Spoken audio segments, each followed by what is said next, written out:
Hi, I'm Bob with the Windsor Karcher Group. Thanks for joining us today as we discuss the Cadet 7, the Admiral 8, and of course the Clipper 12.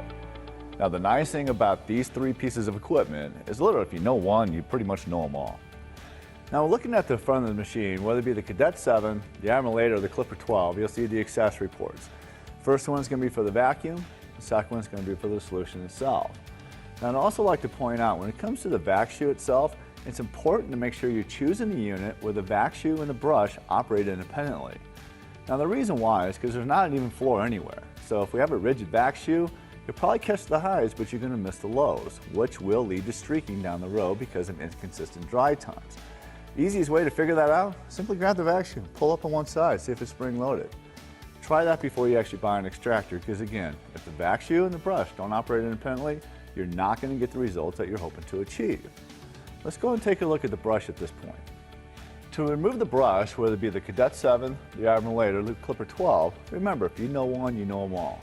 What you're going to do is simply reach inside, grab a hold of the brush itself, and pull down from the bearing side. That will allow you to reduce the brush, to be able to clean it, and actually clean the brush housing as well. Let's go ahead and take a look how easy it is to remove the jets on this machine. To remove the solution jets on these three pieces of equipment, it's very, very simple. They're all quarter turn release jets. Now what that means, you simply take the jet, push up on it slightly, take it a quarter turn, and the jet will come right out for you. Now for maintenance tips on this, don't be using drill bits, paper clips, toothpicks, or any sharp objects that can distort the jet. Because what that's going to lead to is streaking in the carpet and obviously undesirable results. It's very, very simple to clean them. Let them sit in a cup of hot water overnight, and that'll typically take care of it. Worst case scenario, you may have to let them sit in a cup of vinegar. It's a very mild acid and that will actually break down any residue that's left in the jets as well. Most important thing, don't lose them because you're going to need them next time around. Now let's go ahead and take a look at the brush height adjustment. Now the important thing to remember is how to properly adjust your brush height. Now there's a lot of confusion around this. So what we recommend is simply turn your brush switch on. Lower it notch by notch until you physically hear it hit your carpet. Now, a lot of people will stop there, while some other people will actually take it one notch further, and that's fine. The important thing to remember is that the tip of the bristle cleans everything, while the side of the bristle cleans nothing at all. So make sure your brush height is adjusted accordingly to get the desired cleaning results. Now let's go ahead and take a look at how you access the solution tanks on the Cadet 7, the Admiral 8, and the Clipper 12. Now, you probably have already guessed it. Solution capacity on the Cadet 7, you've guessed it, 7 gallons. Solution capacity on the Admiral 8, you guessed it again, 8 gallons. Solution capacity on the Clipper 12, 12 gallons. Again, very, very simple. To access the solution tanks on the Cadet 7, Admiral 8, and Clipper 12 are very, very simple.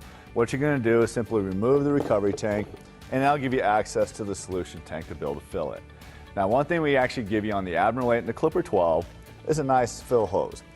So an important note to remember, when you're using the fill hose, don't just simply attach it to a faucet and walk away because you could possibly make a huge mess.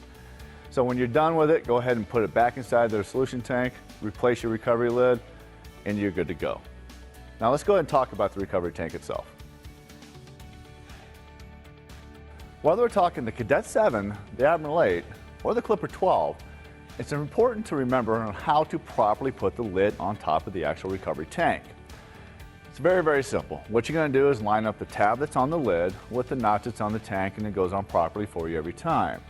The other thing I want to point out, when you're in the operator's position, when you're utilizing this machine, we should always see water being pulled through the right side of the machine itself. Now inside the recovery tank, we have two different ports. We have a right port and we have a left port. Now like we've already discussed, the right port in normal extraction mode, we should always see water come through the right port, and that's going to dump right inside the recovery tank. Now in the left port, we actually have a float shutoff device.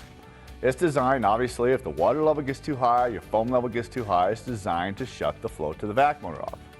Thus, if we ever see water come through that left port, shut your vac motor down, clear any obstructions that might be happening, and go ahead and resume operation. Now to drain the recovery tanks is very, very simple. Locate the recovery drain hose that's in the back of the machine, open the yellow cap, and it allows you to drain 100% of the recovery water. Now from there, let's go ahead and work our way up and let's look at the control panel itself. Starting with the control panel on the Cadet 7, you'll see we have a few different things going on back here. Obviously we have a brush, solution and vacuum on and off switch with the breakers as well. But we also have a momentary switch on the solution. So that way, if I just push the trigger up, it'll spray the solution. As soon as I let go, the solution stops, which is also a nice thing in case I get interrupted. The other thing you're going to notice on the handle on the Cadet 7 is actually fixed to the tank itself, which makes it very durable, especially when you have to transport this machine from job site to job site. Now when I jump over to the Admiral 8, we still have the same things going on, but just slightly different configuration. We still have the breakers, we have the brush, solution, and vacuum on-off switches here, but we also have the momentary switch on here as well. So basically what that means is if I hit one of the three yellow triggers, the solution will spray. If I let go of the trigger, again, the solution will stop in case I get interrupted. Now, the handle is slightly different as well. In the Admiral 8, we can actually adjust the handle to accommodate different operator heights. Now, if I take you over to the Clipper 12, it's the same deal as the Admiral 8, meaning we have the breakers here, we have the on-off switches for the brush, vacuum, and solution, and again, momentary as well, so you know if I hit one of the three triggers, the solution will spray. If I let go of them, the solution stops. Now, one of the nice features of the Clipper 12 is the fact I can take the handle and flip it to the other side. Now, the reason why that's so nice, if I'm doing long corridors or large areas, I can flip the handle and now I can actually walk forwards versus walking backwards the whole time. Now, one thing we would all agree, if I'm walking forwards, it's definitely a lot safer, and I typically achieve better cleaning results.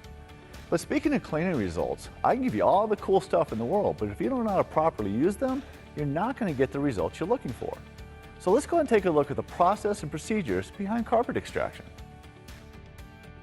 So just like we talked about before, I can give you all the cool toys in the world, but if you don't have the right process and procedure to back that up, you're probably not going to get the desired cleaning results. So we recommend a 4-step process when it comes to cleaning commercial carpets. First thing we need to do is actually use a good upright vacuum, as brush excitation down below. It's important to remember that 79% to 80% of all the soil that's in our carpet is actually dry soil and needs to be removed by a dry method. So always start by vacuuming thoroughly. Second step is apply our pre-spray. Now yes, there's a lot of folks out there using a 1 gallon or even a 2 gallon pump-up pre-sprayer, which actually works okay. But it doesn't work as well as this machine, but let me tell you why. This machine comes standard with a 50 PSI pump. Has a fixed jet that's angled perfectly every time. Underneath we have counter-rotating brushes. Now what the counter-rotating brushes are designed to do is actually lift that nap a little bit so we can get all this stuff down here you normally can't get and get it to the top and get it out. And trust me, that will keep your carpets fresher a lot longer. Now if we've done the first two things correctly, the only thing this machine is really doing is just rinsing all that soap and stuff back out of the carpet. Now it's important to remember, don't use just water. Hard water removes about 15% of all the stuff we put in, soft water about 30%, but extraction rinse about 90+.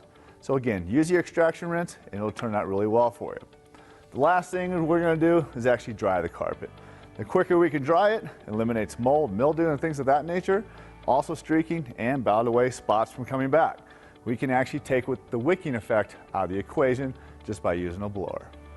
So until next time, when you think of the Windsor Karcher Group, think of Bob. Better operating budgets.